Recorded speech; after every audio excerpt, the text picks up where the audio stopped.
Bismillahirrahmanirrahim. Bismillahirrahmanirrahim. Faslun. Ari ieu eta hiji pasal. Arkanus sholati. Ari pirang-pirang rukunna sholat.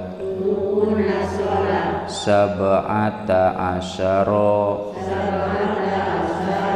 eta ayat 17. Al-awwalu ari anu kahijina an-niyatu eta teh niat bil qalbi kalawan hate lil fi'li kana migawe salat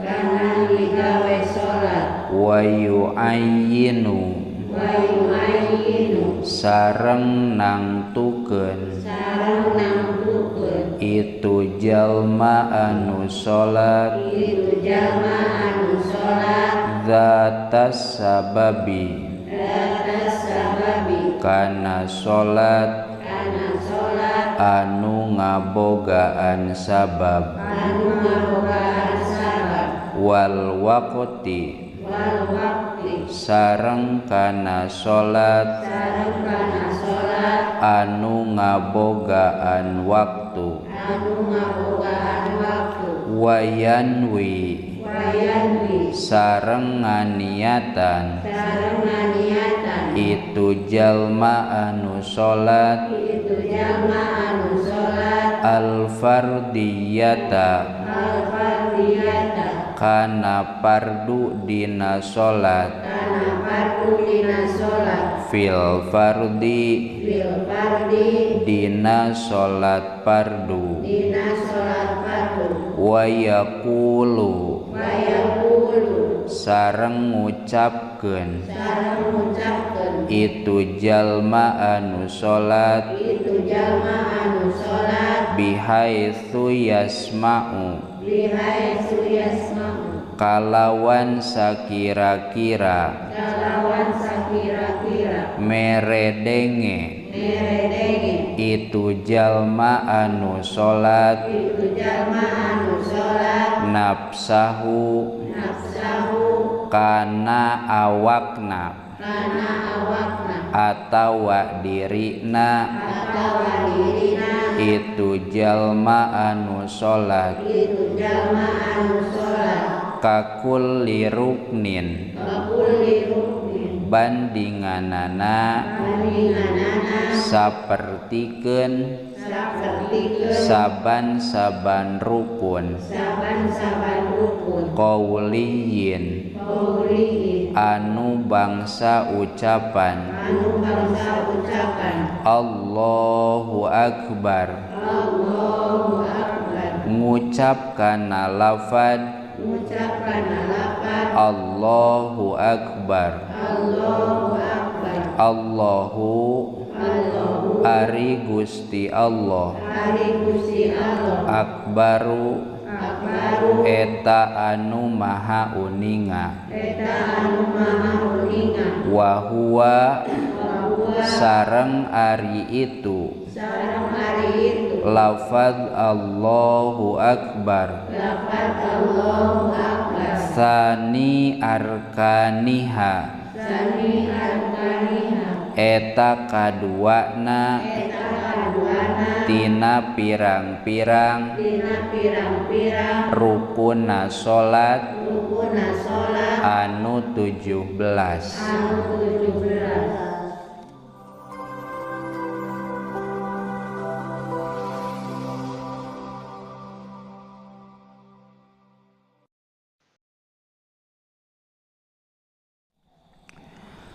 A'udzu billahi minasyaitonir rajim. Bismillahirrahmanirrahim. Alhamdulillahi rabbil alamin. Assalatu wassalamu ala asyrafil anbiya'i wal mursalin Sayyidina Muhammadin wa ala alihi wa sahbihi ajma'in. Amma ba'du. Qala al-muallifu rahimahullahu ta'ala wa nafa'ana bi'ulumihi amin ya Allah ya rabbal alamin. Khususan ila hadrati Syekh Abdullah bin Husain Ba'alawi wa Sayyidi Syekh Muhammad Nawawi qaddasallahu sirrahum. Al-Fatihah. A'udzu billahi minasy syaithanir rajim. Bismillahirrahmanirrahim. Alhamdulillahi rabbil alamin. Ar-Rahmanir Rahim. Maliki yaumiddin. Iyyaka na'budu wa iyyaka nasta'in. Ihdinas siratal mustaqim. Siratal ladzina an'amta 'alaihim ghairil maghdubi 'alaihim waladdallin. Rabbighfirli amin.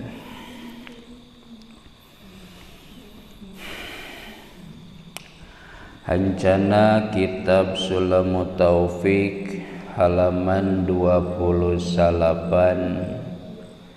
Kantun faslun arkanus sholati. Bismillahirrahmanirrahim. Bismillahirrahmanirrahim. Faslun. Ari ieu eta hiji pasal. Arkanus sholati. Ari pirang-pirang rukunna sholat. Sab'ata asyara eta ayat 17. Al-awwalu ari anu kahijina. An-niyatu eta teh niat. Bil qalbi kalawan hate. Lil fi'li kana migawe salat. Wa yu'ayyinu sareng nangtukeun itu jalma anu salat.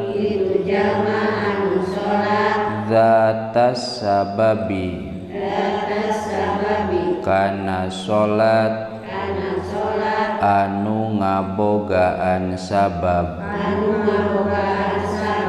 Wal waqti sareng kana salat anu ngabogaan waktu. Wayanwi sareng nganiatan itu jalma anu salat. Al-fardiyata kana pardu dina salat. Fil fardi dina salat pardu. Wa yaqulu sareng ngucapkeun itu jalma anu salat. Bihaitsu yasma'u kalawan sakira-kira meredenge itu jalma anu salat nafsahu kana awakna atawa dirina itu jalma anu salat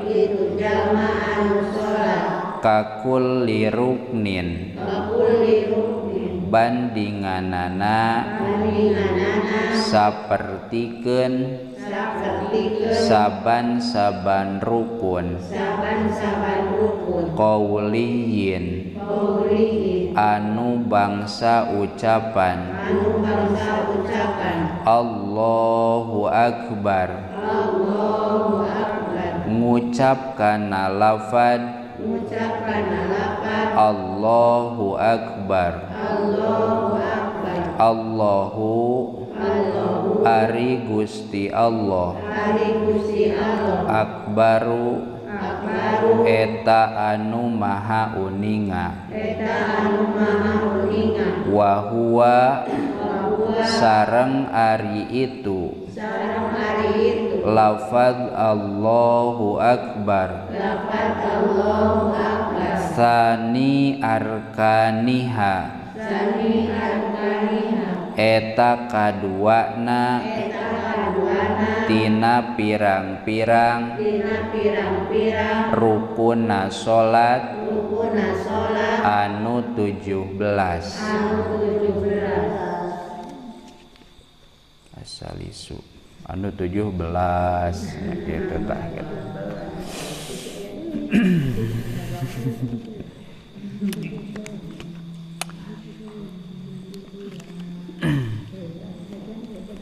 Halaman 70 genap pasal zakat fitrah ya rejeng wajib ngaluarkeun zakat fitrah zakat badan pikeun jalma nu ngalaman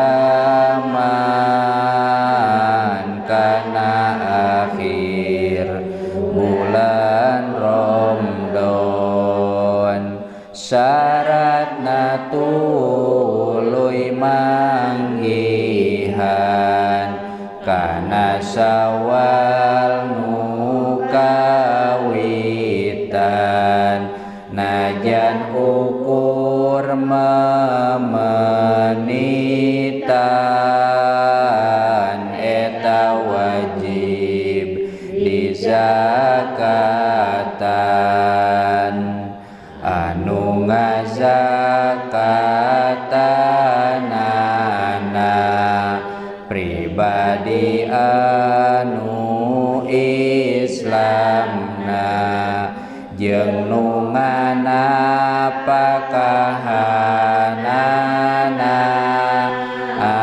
muslim nu ditapakahna ari lobana zakatna sakulah genep amudna 2 kilo setengahna hitungan kurang leuwihna ku jenis dahareunana pokok kakuatanana anu galib di lemburna kaya beas jeung jagongna kitu sote ngaluarkeun kana zakat mun leuwihan tina hutang jeung pakaian tina imah jeung dahareun diri jeung sakulawargaeun nasapoe sapetingeun dina waktuna lebaran anu pantes waktu lebaran.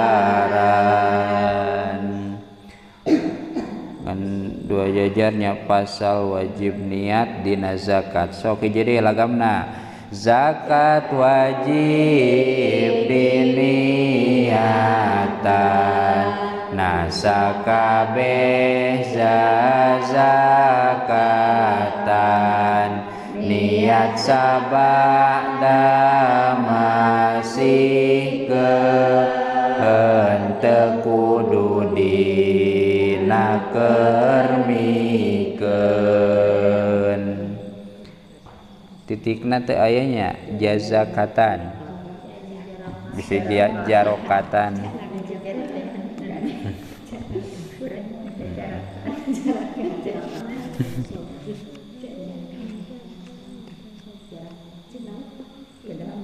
Oh bisa jarakatan ya bisanya.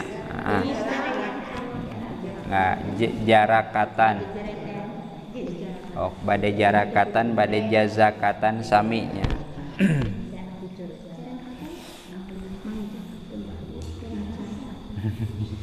Oh asal kaharti.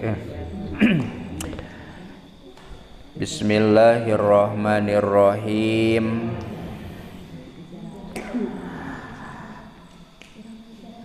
Sabada kamari beres nyarioskeun pangbatalan naon syarat ditarimana salat. Ayeuna ngalajeng kana pasal sabadana nyaeta nyarioskeun rukun salat. Rukun salat teh tos katalarnya urang ge nya. Tiba heula rukun salat aya sabaraha? 17. Selancar. Arkanus sholati sab'ata asyara ruknan. Bahwa rukun sholat teh sadayana ayat 17. Ieu rukun sholat teh kudu aya dina sholat ngaranna ge rukun. Bahkan wayu abaru anhu bi annahu maka nada khilal mahiyah wayan qodi syai'an pasai'an. Jadi rukun salat teh ari rukun teh naon ceuk bahasa urang matihang sabener namanya ngan maksudna ieu rukun-rukun rukun-rukun teh peda hiji-hiji lamun loba ngaranna arkan. Mantak di dieu arkanus salat ge peda loba leuwih ti 2 disebutna arkan. Ta ieu teh kudu aya nya teu kenging aya anu dipikeun sahingga lamun eueuh salah sahijina eta teh teu sah salatna. Sanajan lamun ditingali tina definisi salat ngaran salat ya. Kan ari salat teh ngabogaan ngaran patokan ceuk urang mah aya salat ceuk lugot eta mah addu'au kadar-kadar ngadua. Ari ngadua teh naon atuh? Nitah ti sahandapeun kasaluhureun ya doa. Ari doa teh nitah urang ka Allah, ya Allah mugi Gusti ngalungsurkeun rizki, Allahumma rzuqni atawa Allahumma rzuqna ya. Eta teh nitah ngan ti makhluk ka khaliq ti hamba ka Allah namina doa. Manaon sok dibahasakeun ngadua Allahumma mun doa salat duha Allahumma in kana rizqi fis samai fa anzilhu nya nu ti luhur turunkeun cek bahasa urang nama ngan kulantaran bahasan mentana atau wanitahna doa ti sahandapeun ka saluhureun maka ngangeta takrama hartina teh muga nya mugi Gusti ngalungsurkeun eta teh nitah-nitah keneh padahal mah ta eta teh salat ceuk lugot nya ceuk bahasa anapun salat ceuk istilah salat anu diangge dina ilmu fikih nyaeta af'alun wa aqwalun atawa dibalikeun aqwalun wa af'alun mahsusotun nah, pirang-pirang ucapan jeung pirang-pirang pagawean anu ditangtukeun ya ditangtukeun teh aya patokanana aya batasan-batasanana muftatahatun bit takbir anu dimimitian ku takbir nya lafad Allahu akbar sok disebutkeun takbiratul ihram wa muhtatamatun bit taslim sareng ditungtungan ku maca salam ta eta salatnya non aqwalun wa af'alun mahsusotun muftatahatun bit takbir wa muhtatamatun bit taslim pirang-pirang pagawean jeung pirang-pirang ucapan anu ditangtukeun anu dimimitian ku takbiratul ihram sareng ditungtungan ku aweh salam eta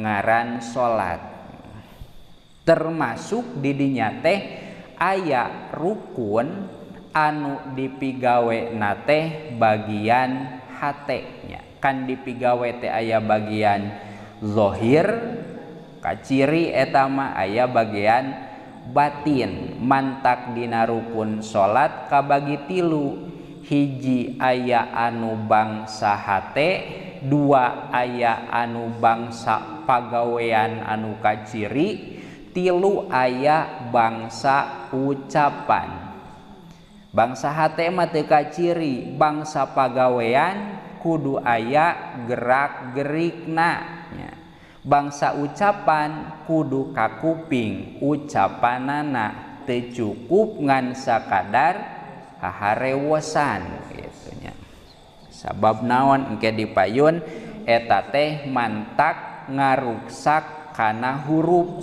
anu kuduna huruf teh katahan napas da haharewosan teh maksudna mah sora ngan canepi kana sora kakara naon wungkul kakara angin wungkul anu kuduna bi teh katahan napas ieu mah kalah bismillah tuh kan angin wungkul sedengkeun dina ngucapkeun huruf kan aya sifatul huruf aya nu kudu katahan napas ngaranna jahar aya anu kudu ngalir napas ngaranna hames tos tunda heula eta mah nya jadi panjang teuing salajengna al awwalu an niyatu nomor kahijina nyaeta niat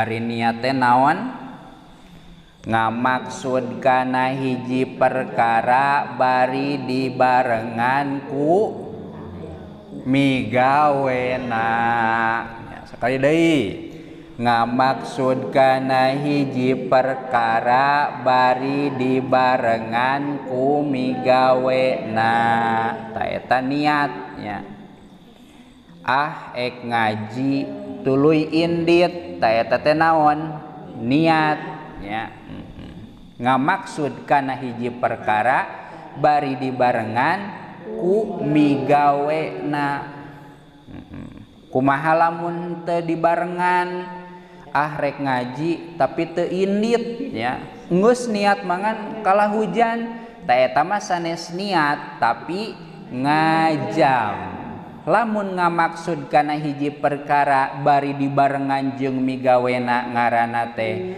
niat, ngan lamun teu dibarengan eta mah ngazam. Urang teh geus niat da ngaji mangan eta we kalah naon caina saat arek mandi teh da sok mandi heula nya. Tah eta mah sanes niat tapi ngazam ya. Aya niat aya ngazam. Berarti cukup atuh salat ku niat. Ya cukup atunya pangna cukup teh kumaha? Sabab niat teh nya ngamaksudnya migawe gitu tah. Ari urang mah niat teh maksudna ngajam urang mahnya geus niat geus ngajam. Niat urang mah anu niat sapopoe mah padahal eusina naon?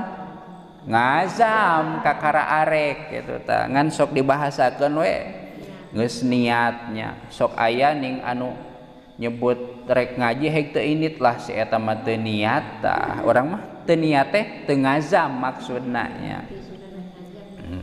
Tah wahia sareng ari niat teh tastamilu ala salasati surutin ngurung kana tilu pirang-pirang syarat wa wajibaini sareng kana dua wajib. Ari niat dina salat teh ngurung kana tilu syarat jeung dua wajib. Mana wae amma syurutu pal qasdu bil qalbi lil fi'li ay fi'li sholati. Dina syarat mah nomor kahiji nya eta qasdu bil qalbi lil fi'li. Hate ngamaksud kana migawe salat.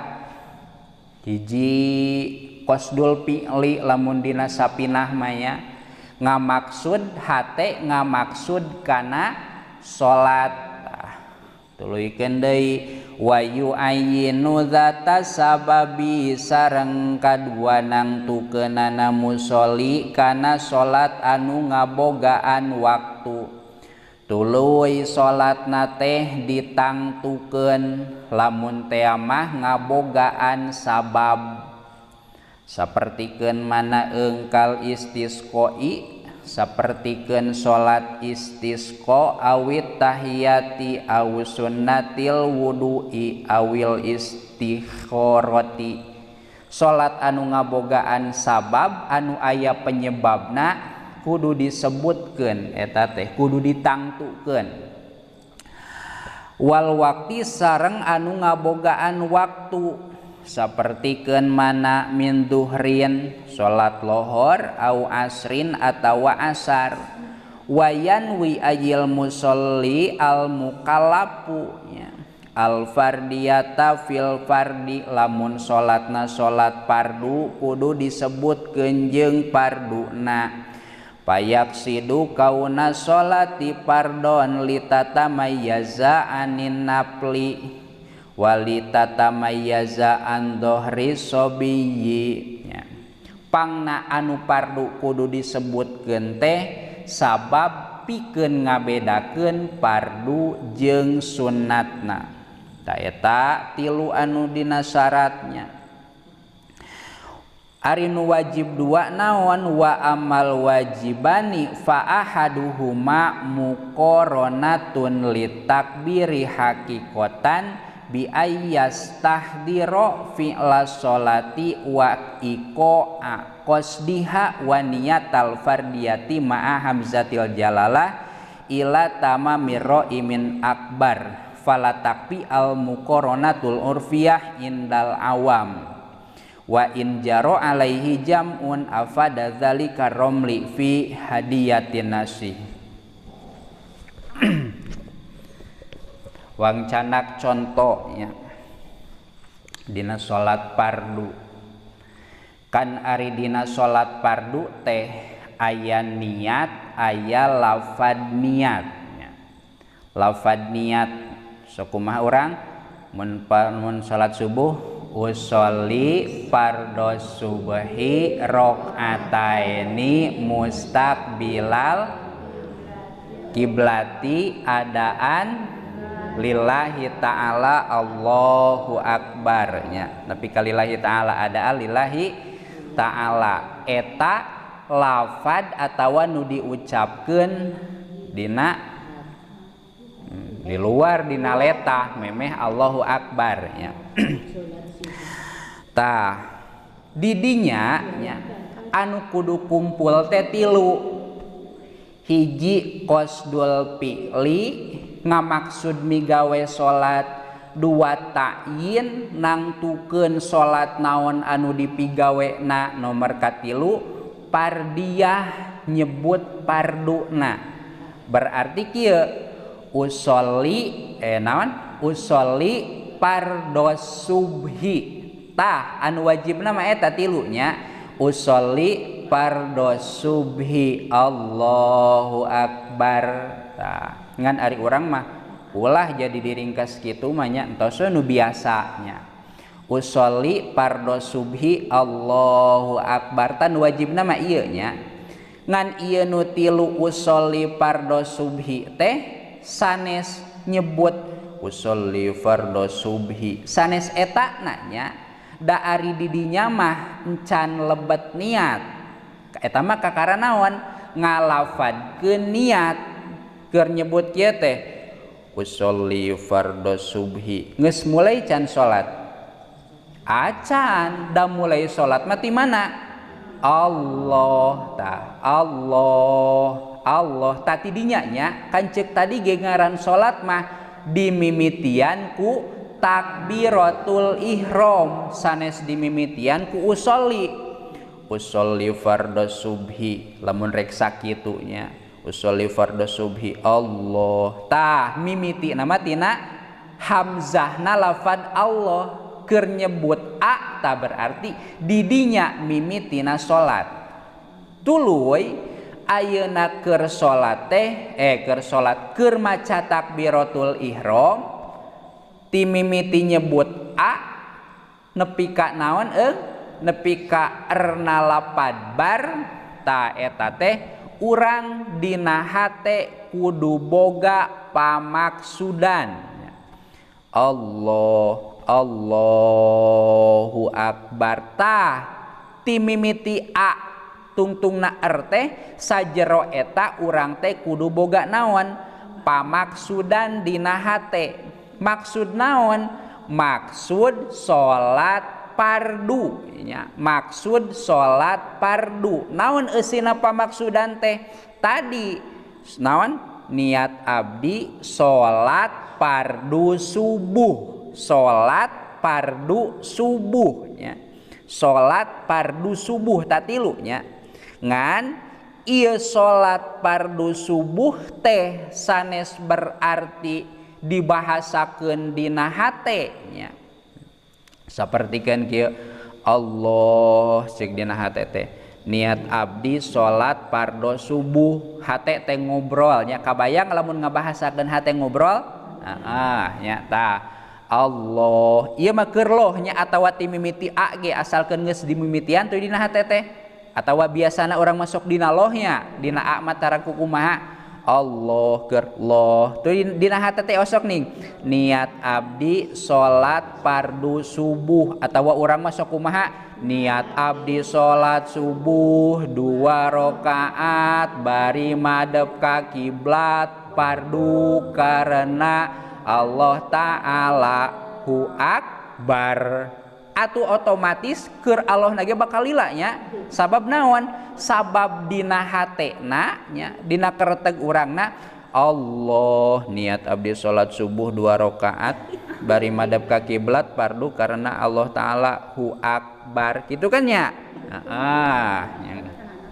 atawa kieu ge Allah kulantaran lila dina hate teh nya ieu beuki dilaunkeun ya Allahu akbar tah nya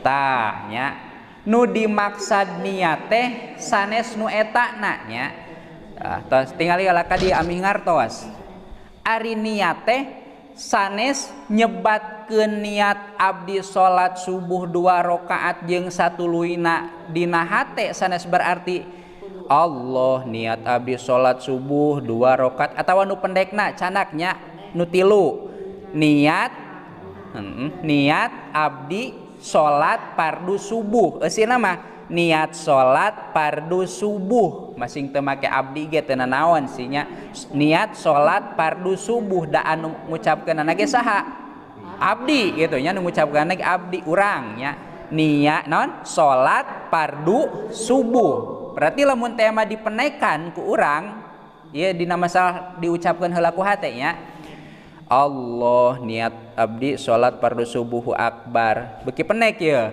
Allahu akbar ngan Allahu akbar tah ngan peda nu dimaksud niat nama sanes ngabahasakeun eta dina hate ku kareteg nya ari kareteg teh atuh obrolan hate nya sanes ku eta na niat teh tapi gaduh tujuanana nya gaduh tujuanana kumaha maksud gaduh tujuanana teh urang boga tujuan rek salat fardu subuh anapun ku urang rek dikeretegeun mangga wae nya cenah henteu dikeretegeun mangga cenah dikeretegeun mangga nu penting urang boga maksud rek salat fardu subuh ngamaksud rek salat fardu subuhnya bandinganana antara anu dikeretegeun jeung henteu tadi ibu teh di tukang di ditutu dina karpet tuluy leumpang ka dieu ka hareup tah kunaon ayeuna di hareup sabab tadi di tukang boga tujuan rek ka hareup ka dieu cik pasti tukang ka hareup ka dieu dikeretegeun teu dikeretegeun teu atawa ngan saukur aya tujuan dah henteu keur leumpang teh ayeuna abdi dina hate diobrolkeun teu ayeuna abdi bade ka payun diobrolkeun teu henteu tapi nepi ka hareup kan gara-gara naon aya tujuan ya gara-gara aya tujuan tah tujuan teh ngaranna qasdul fi'li ya lamun dina salat mah urang ge keur salat Allah dina hate teh henteu kudu niat abdi salat henteu kudu diobrolkeun dina hate ngan bade oge mangga nya da urang mah teu biasa nu teu diobrolkeun mah nya teu biasa Allah asalkeun aya tujuan niat salat fardu subuh ta eta teh ngaranna niat teu beda we sapertikeun tadi ti tukang ka dieu dina hate teu ngobrol naon-naon ujug-ujug ini we ka hareup diuk we di dieu gara-gara aya naon aya tujuan ngereteg teu tadi dina hate ayeuna mah are ka hareup diobrolkeun maksudna henteu nya henteu atawa sering dicontohkeun mah lamun rek ka mana rek ka WC nya urang rek indit ka WC ti imah teh ti kamar kiih jam 1 lilir nya pas lilir teh aduh hayang kiih ini teh ka WC cik keur di jalan ayeuna urang rek ka WC dina hate teh kitu sok kitu tara ujug-ujug ini teh ka WC kunaon urang nepi ka WC sabab boga tujuan boga pamaksudan tah niate pamaksudan nu eta nya rek dikeretegeun ayeuna mah are ka WC atawa niat abdi ka WC nya ari kitu mah eta teuing atunya ayeuna urang rek ka WC tuluy we bari ini teh ayeuna urang rek ka WC dina hate teh tara nya tah berarti niat teh teu kudu dikeretegeun wae ngan lamun rek dikeretegeun mangga wae nu penting urang boga tujuan cik urang keur kieu Allah urang boga tujuan rek salat teu boga nya urang boga tujuan rek salat ngan paling ge urang mah lamun teh mah henteu ngeureteg ieu teh niat teu urang teh paling ge kitu nya tah keur urang kulantaran urang mah geus biasa naon ngareteg mangga-mangga wae tuluykeun ngareteg eta ngan sing boga tujuan rek salat nya sing boga tujuan rek salat lamun salat fardu kudu aya salat fardu subuh 3 urang teh boga tujuan keur Allah boga tujuan teh urang teh rek salat fardu subuh tapi keun nguatanana urang mah kunaon ku kereteg Allah niat abdi salat fardu subuh Allah niat abdi salat fardu subuh kan ari niat teh sunat diucapkeun nya ngan ngucapkeun di dinya tah ari dina salat mah kan ngucapkeunana mah samemeh naonana samemeh takbiratul ihramna nawaitu usolli sok aya nu ngange nawaitu sok aya nu ngange usolli wungkulnya sok ngange nawaitu sok langsung usolli sekian kan usolli fardhu subhi rakaataini mustaqbilal Ka'bah atawa kiblati adaan lillahi ta'ala Allah tah lamun teh Allah teh ngahartian tadi usolli berarti niat abdi salat subuh 2 rakaat bari madep ka kiblat fardu karena Allah ta'ala hu akbar teu nanaon kitu bet mangga wae gitu mangga wae nu penting sajero maca Allahu akbar urang boga tujuan salat lamun subuh berarti salat fardu subuh rek dikeretegkeun rek henteu mangga wae ngan anu ngajadikeun niat salat nama tujuanana sapertikeun tadi ka WC di jalan mah keur leumpang ka WC teh rek urang teh ayeuna mah rek indit ka WC dina hate teh rek nyebut kitu atawa langsung indit tetep ujung-ujungna mah urang nepi ka mana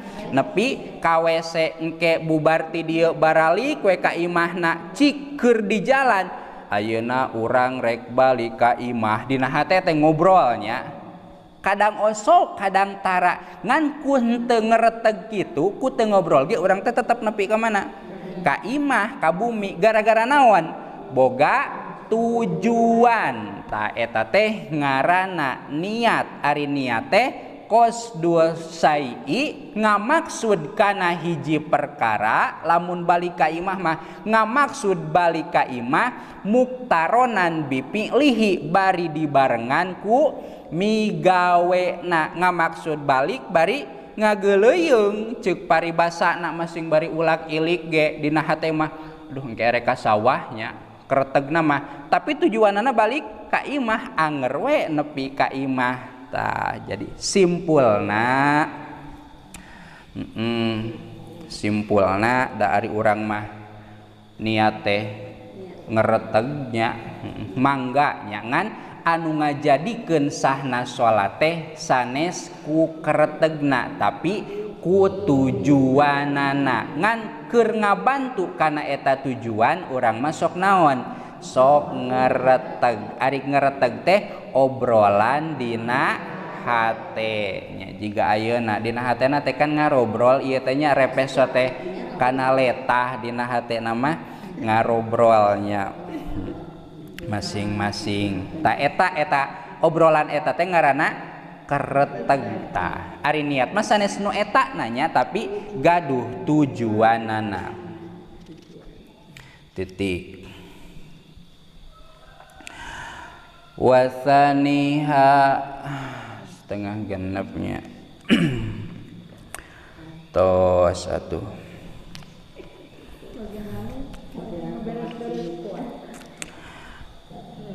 bade dugi ka iraha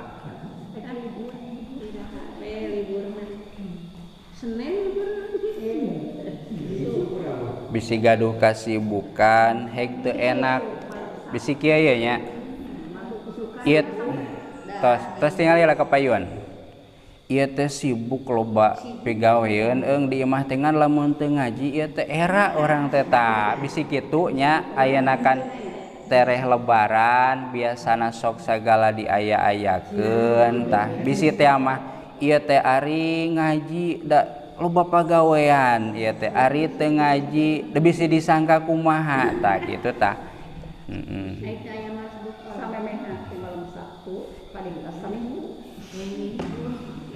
Henteu kaditu nama. Ayeuna teh Jumatnya. Jumat jeung bade ngaos keneh. Hah?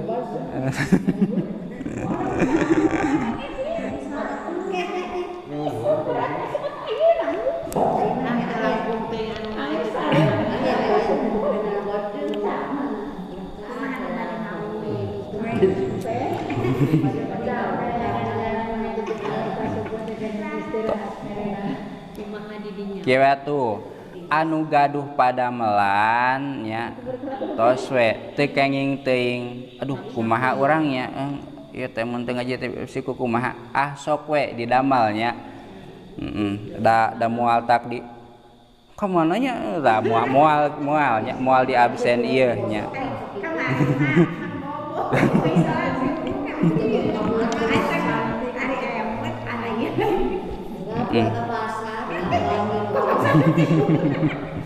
nya kitu we nya antasna mangke deui we lila keneh ieu pokona mah cenah nyalse kantun sumping cenah riweuh ngingting ka dieu nya